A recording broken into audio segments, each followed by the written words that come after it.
मैं मोहम्मद वसीम साहब अब आपके पास आ जाऊं, क्योंकि आप यंग हैं, आप सुप्रीम कोर्ट में प्रैक्टिस करते हैं।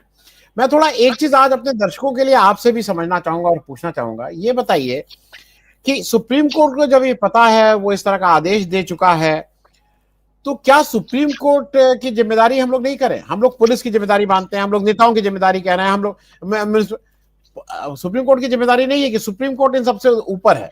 क्योंकि अभी हाल के दिनों में यह भी समझ में आ गया कि कोई जज साहब चाहे घूस लें, चाहे कोई जज साहब कुछ भी करें, मतलब अब तो ये भी है कि वो चाहे अब खराब, मैं वो बोलना नहीं उचित होगा, वो खुद खराब से खराब काम भी करें, उनको इम्यूनिटी है, उनका कुछ नहीं होगा। एक जज साहब कह रहे हैं कि 15, कोई कह रहा है 50 करोड़, कोई कह रहा है 15 करोड़, उनके यहाँ पकड़ा, कह रहे हैं हमें पता ही नहीं, मेरे नौकर के यहाँ मिला है।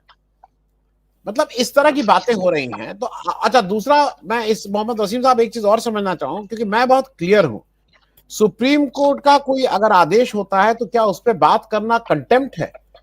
मेरा जो समझ है, सुप्रीम कोर्ट नहीं, किसी भी कोर्ट के आदेश का पालन न करना कंटेम्प्ट है, उस आदेश पे बात करना मेरे हिसाब से कंटेम्प्ट नहीं है। तो एक तो दर्शकों को यह भी समझा दीजिएगा कि कंटेम्प्ट क्या होता है और बात करना क्या होता है। हम किसी भी जजमेंट की बात कर सकते हैं। हम राम जन्मभूमि के जजमेंट की आज बात करते हैं कि वो गलत हुआ था जजमेंट, जब एक तरफ कोर्ट कह रहा था कि वो एक इलीगल है, उसके बाद नहीं हुआ।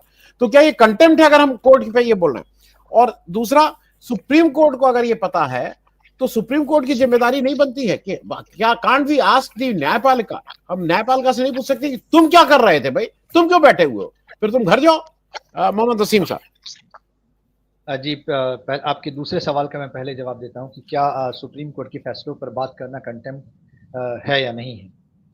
तो इसमें बहुत ही डेफिनेट रूल है, या मतलब एक अंडरस्टैंडिंग है कि अगर आप सुप्रीम कोर्ट के फैसलों के मेरिट पे बात कर रहे हैं कि उसमें क्या पॉजिटिव्स हैं, क्या नेगेटिव्स हैं, तो वो बिल्कुल कंटेम्प्ट नहीं। क्योंकि मेरिट्स पे आप हमेशा, जब तक आप मेरिट्स पे बात नहीं करेंगे तो फ्यूचर में इंप्रूवमेंट की गुंजाइश नहीं रहती। और अगर कुछ गलत फैसले हो गए तो उस पर आप विचार नहीं कर सकते। तो इसलिए आप मेरिट पे बिल्कुल बात कर सकते हैं।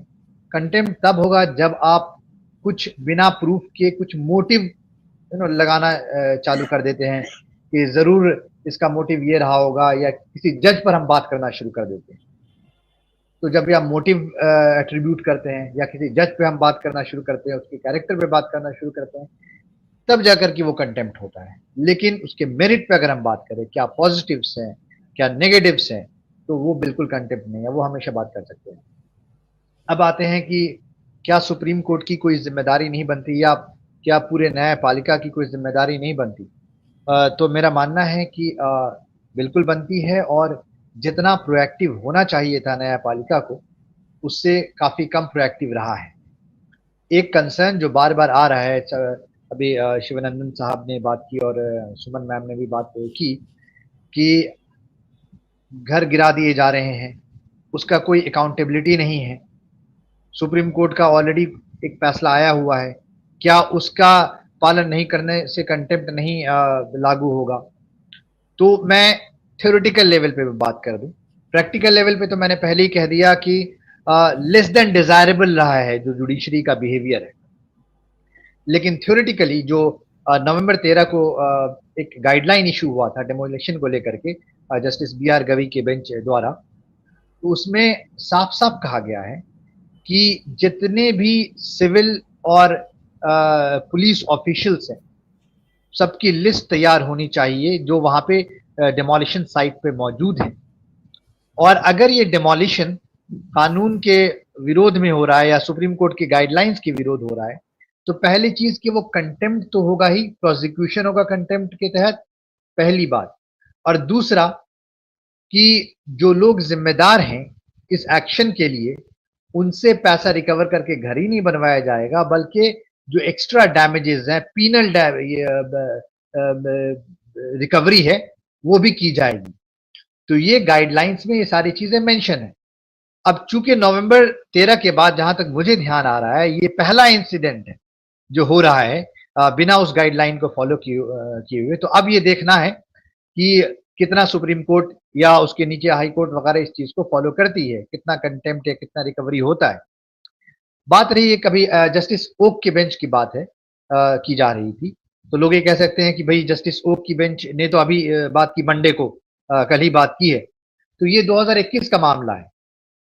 तो वो 2021 के मामले में ये बात उन्होंने कहा है कि इट शॉक्स आवर कॉन्शियंस, हमारे अंतरात्मा को झकझोरता है।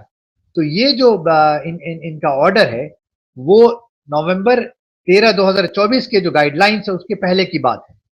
तो उसमें वो डायरेक्टली गवर्नमेंट को जिम्मेदार ठहराना है। अब सुप्रीम कोर्ट है तो वो ठहरा सकता है। आर्टिकल 42 के अंदर जैसे गाइडलाइंस इशू किया है तो जस्टिस अभय ओक भी अपने उस जुरिस्डिक्शन को एक्सरसाइज कर सकते हैं। लेकिन चूंकि वो पहले का मामला है तो उन्होंने ये कहा कि आप अपने कॉस्ट पे बनवा लीजिए। हालांकि अगर आप मुझसे पूछेंगे तो हम ये कहेंगे कि क्योंकि गवर्नमेंट रिस्पॉन्सिबल है ड्यू प्रोसेस को फॉलो नहीं करने के लिए। देखिए, सिर्फ इसलिए कि 13 नवंबर को गाइडलाइन इशू किए गए हैं, इसका मतलब ये नहीं होता कि उसके पहले कोई ड्यू प्रोसेस को फॉलो नहीं करना होता था। इंडिया में रूल ऑफ लॉ है, हर चीज के लिए न्यू नोटिस देना है, नोटिस का एक पीरियड, रीजनेबल पीरियड होना चाहिए। तो ये सारी चीजें ऑलरेडी है और आपने वायलेशन किया है, आपने ड्यू प्रोसेस ऑफ लॉ का वायलेशन किया है, आपने नेचुरल जस्टिस का वायलेशन किया है। तो आइडियली होना तो ये चाहिए, जस्टिस ओक जो कि काफी लिबरल फैसले देते रहे हैं और काफी, मुझे लगता है कि one of the most committed constitution की तरफ one of the most committed justices रहे हैं सुप्रीम कोर्ट के। जैसा कि सर ने कहा कि वो बॉम्बे हाई कोर्ट से आते हैं। तो ये सारी चीजें हैं, लेकिन मेरी समझ में फैसला ये होना चाहिए था कि सरकार ने ड्यू प्रोसेस का वायलेशन किया है, नेचुरल जस्टिस का वायलेशन किया है, रूल ऑफ लॉ का वायलेशन किया है, इतने सारे वायलेशन हुए हैं, तो सरकार अपने कॉस्ट पे करे। और जब अपील होगा फैसले, जब अपील होगा उन नोटिस पे कि भाई नोटिस हमें जो इशू किया गया है वो गलत है, वो जुडिशियल प्रोसेस में जाएगा, तो वो उसके बाद वो जब जो प्रोसेस फॉलो होगा उसमें फाइनली जो फैसला होगा, उसके बाद डिस्ट्रक्शन होना है या डिमोलिशन होना है, क्या डिमोलिशन होना है, नहीं डिमोलिशन होना है, ये तो बात की बात है। तो उसमें भी ये फैसला दिया जा सकता था। तो उसमें मैं कहूंगा थोड़ा कम प्रोएक्टिव रहे हैं जस्टिस ओक भी, सुप्रीम कोर्ट भी। लेकिन अकाउंटेबिलिटी की बात की जाए जहां तक, तो मैं फिर रिपीट करता हूं, वो पूरा बहुत ही गाइडलाइंस के मामले में बहुत जबरदस्त गाइडलाइन है नवंबर 13 का। वो हर एक स्टेप पे, मैंने सिर्फ अकाउंटेबिलिटी की भी बात की है, वो यहां तक जो अलग अलग स्टेजेस पे बहाने बनाए जाते हैं, हर चीज को एड्रेस किया गया है। एक बहाना तो ये कहता है कि हमने नोटिस दे दिया था और अभी लास्ट एक दो दिन पहले, सिर्फ अभी अभी जो नागपुर में हुआ उसमें कहा कि हमने अभी सिर्फ रजिस्टर्ड दिया, हमने पहले भी नोटिस दिए वगैरह वगैरह, पहले भी ये चीज कही जाती रही है। तो सुप्रीम कोर्ट का कहना है उसी गाइडलाइन में कि आप रजिस्टर्ड पोस्ट से ही करेंगे और उसके साथ साथ चिपकाएंगे, और जिस दिन रिसीव होगा रजिस्टर्ड पोस्ट का, उस दिन से 15 दिन का टाइम रहेगा कि वो उस पर अपील करें, जो भी करना है वो करें। उसके बाद भी सिर्फ जब आप अपील करेंगे उस नोटिस पे, तो पर्सनल हियरिंग होनी चाहिए। जिसका घर है वो उसकी सुनवाई होनी चाहिए, और जब वो सुनवाई होगी, जिस अथॉरिटी के सामने हियरिंग है, तो उसके मिनट्स की रिकॉर्डिंग होगी ताकि बाद में अकाउंटेबिलिटी फिक्स करने में आसानी हो। तो उसकी पूरी रिकॉर्डिंग होगी और उसके बाद वो अपना फाइंडिंग लिखित देगा कि क्यों इसकी इन हियरिंग्स के बावजूद भी क्यों डिमोलिशन जरूरी है। और इसके बाद भी सिर्फ उस पोर्शन का डिमोलिशन होना है जिसका एक्सटेंशन हुआ। ये नहीं कि आमतौर पे आजकल क्या हो रहा है, जो बुलडोजर जस्टिस में पूरे के पूरे घर को गिरा दिया जाता है। तो सिर्फ इलीगल पार्ट जो है, सिर्फ उसका डिमोलिशन होना है। और इसके बाद भी 15 दिन का टाइम दिया, फाइनल फैसले के बाद भी उन अथॉरिटीज के 15 दिन का टाइम दिया जाएगा ताकि वो जुडिशियल अथॉरिटीज में जाकर के उसके खिलाफ अपील कर सके। और 15 दिन के बाद भी जो डिमोलिशन होगा उसकी बाकायदा रिकॉर्डिंग होगी, जो लोग प्रेजेंट होंगे उसका सबका नाम होगा, ताकि बाद में सब जो भी रिस्पॉन्सिबल लोग हैं उनको अकाउंटेबल ठहराया जाए, प्रोसेस फॉलो हुआ है कि नहीं फॉलो हुआ है, उसको लेकर के जुडिशियल स्क्रूटनी बनी रहे। तो ये गाइडलाइन में मेरी नजर में कहीं कोई कमी नहीं है। अब ये देखना है उस गाइडलाइन के बाद पहली बार इतना ब्रेजन मैनर में सुप्रीम कोर्ट के फैसले का वायलेशन हुआ है। क्या पहली चीज, क्या कंटेम्प्ट प्रोसीडिंग होती है, क्या प्रोसिक्यूशन होता है, सेकंड क्या पैसे की रिकवरी उन ऑफिशियल से होती है, उन फंक्शनरीज से, चाहे सिविल फंक्शनरीज हो चाहे पुलिस फंक्शनरीज हो, उनसे रिकवरी होती है, क्या पीनल डैमेजेस प्रोवाइड किए जाते हैं कि नहीं। ये तीन चीज अब देखने वाली है। या सिर्फ इसलिए कि जैसा आपने कहा कि सिर्फ इसलिए कि लोग आपसे पॉलिटिकली अलाइंड नहीं है और उनकी कुछ गलत चीजें हो जाती है, गलत हरकत हो जाती है, तो आप उसको अनरीजनेबली और जो गुनाह है उससे 100 गुना ज्यादा आप पनिशमेंट दे देते हैं। ये देखने वाली बात रहेगी।